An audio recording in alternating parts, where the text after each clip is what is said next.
Okay, let's start off by opening up a new document for us to work with. I'm going to go to Photo and go down to Portrait 8 by 10 because that's what we're going to work on just for now. And let's title this Practice up at the top. And here we have our workspace.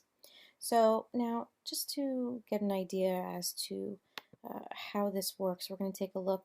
Over here we have our toolbox where all of our tools are going to be located. You can also collapse this option right here if you would like to shorten where you have to go to get your tools, if you'd like. Notice up here at the top it tells you the name of your file, gives you a little X if you want to close it. If you have multiple documents open, they'll be all listed up here on various tabs and you can switch between them. Also notice over here to the right side you have a bunch of things going on. We have a whole nother set of options that when you click on them will give you a whole bunch of different menus to work within. Now over here we also have our navigator where you can move around your document. You can zoom out, you can zoom in, although there are multiple ways to do that as well. Right down here, the most important, remember we have our layers palette. Remember we have our background layer and that is locked. You should never work on your background layer. You should always work on something else. So let's start off by drawing a couple things. So let's start off by right down here we have our shape tools. These are all considered shape tools. And let's start off with the regular rectangle tool. Now every time that you choose a new tool, you're going to get a whole new set of options right up here at the top. So let's notice we get a pair of crosshairs. And if we take it to our document, if we click and drag with our mouse, notice if you don't let go, you can make it any size that you want. You can make it long and rectangular. You can make it a little bit on the larger side. Once you're happy with what you have, go ahead and let go.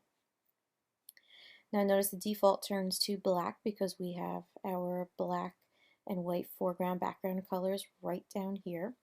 But one thing I want you to pay attention to is notice that over here on the right hand side in our layers palette we have a new layer. Notice that it says rectangle 1. It has this little shape icon that you can also see that tells you that this is a shape layer. If you double click on rectangle 1 you can call it square if you wanted to. You can title it anything that makes sense to you. Now if you wanted to change the color of this particular item, all you would have to do is double click inside of that color picker box on your layers palette and choose a new color inside of this window. You can scroll within this spectrum of color if you want to and pick any color. Once you're happy with it, you can go ahead and click OK. Now let's go ahead and take our move tool, which is a tool we'll use pretty often. If you can't see your transform tools, they're right up here. The default is turned off, but you can always just turn them back on with that checkbox. From here you can take your rectangle and move it anywhere on the screen that you want to. Notice if you move it off of your workspace, it disappears. So anything you see within that white area is what's going to show when you print. So we can put it here. If you wanted to make this bigger or smaller, you would take your move tool, put it along the edge. Notice you get that in the larger diagonal double arrow that tells you that you can resize something. You can grab the corner and continue to change the shape. If you press shift, it will resize it proportionally, which is going to be very important. Now one key thing I want you to remember is that once you make a transformation, once you change something, you're going to get a no smoking sign and a check mark up here. So it's asking you, Photoshop's asking you, do you want to cancel the transformation that you make or do you want to accept it? More often than not, we want to accept it, and you can either press that check mark or you can press return or enter on your keyboard. So let's go back to all of our shape tools and let's take a look at those. Now if you want to, we can click and hold on that. Notice there's a little arrow in that tools option in your toolbox, which is showing you that there are more tools underneath. We also have a rounded rectangle tool. We have an ellipse tool, a polygon tool, a line tool and a custom shape tool. Let's take a look at the ellipse tool. And let's go ahead and draw an ellipse. An ellipse is just a fancy way of saying circle or an oval. Now you can make this an oval if you want. If you press and hold Shift and drag with your mouse, you can make it a perfect circle. And then you can go ahead and let go. Notice on your layers palette, we now have 3 layers. We've added onto it. Shapes will automatically make a new layer. We can also double click on that and change it so that we can see it a little bit differently than the square.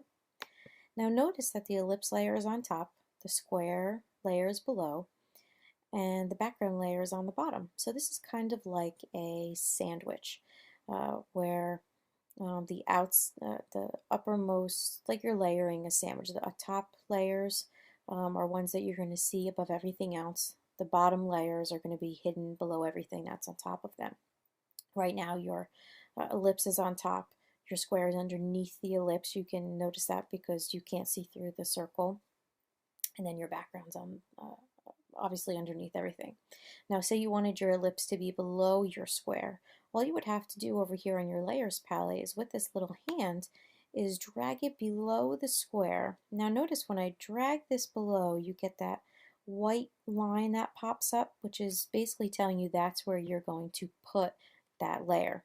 Now notice that your ellipse is half covered by that square because we've just rearranged the layers. Now the square is on top, so it's covering the ellipse, and then the background still below. Now you may be saying, well, there's that black line there. That's invisible. It's just what Photoshop calls a path, which is a filled, basically filled shape. So that's really invisible. That's just showing you that it's there. And if you click on square, you'll notice that it will go away. It's just kind of a guideline for you to see. Now you can continue to move these at any time with your move tool. You can put them anywhere that you want. You can resize it. I recommend always resizing with the Shift key. It resizes everything proportionately. If you wanted your circle to be on top of the square, all you would have to do is take that ellipse layer and drag it to that highlighted line above your square. So this is pretty much how we would use the shapes here in Photoshop. Just to add a couple more, let's click and hold on our ellipse tool, and we have our polygon tool. Now notice every time you choose a new tool, you get different options up here at the top. Notice this one gives you sides.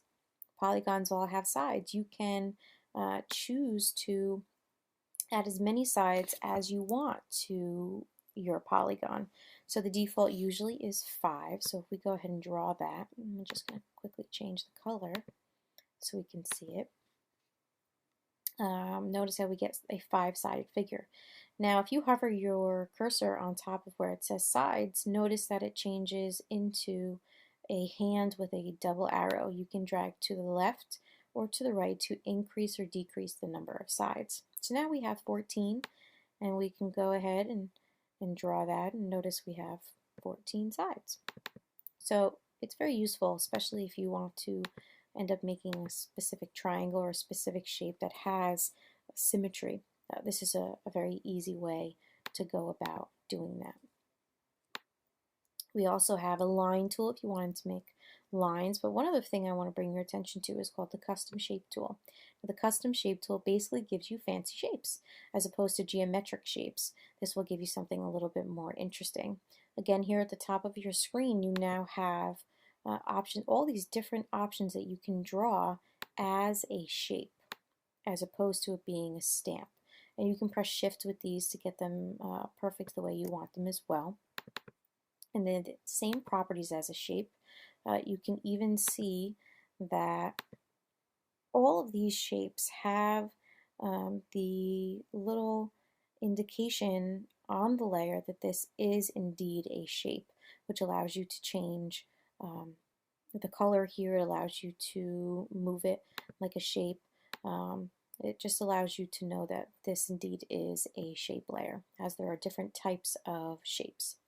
Now with the Move tool, you can also right-click on anything in your document, and it will give you an option of which one of the layers you want to go to. If you weren't quite sure where it was, you could always right click on it. Say for instance I wanted the square, wasn't sure where it was in my layer stack, I could right click on it and choose that particular layer. It would bring me right to it.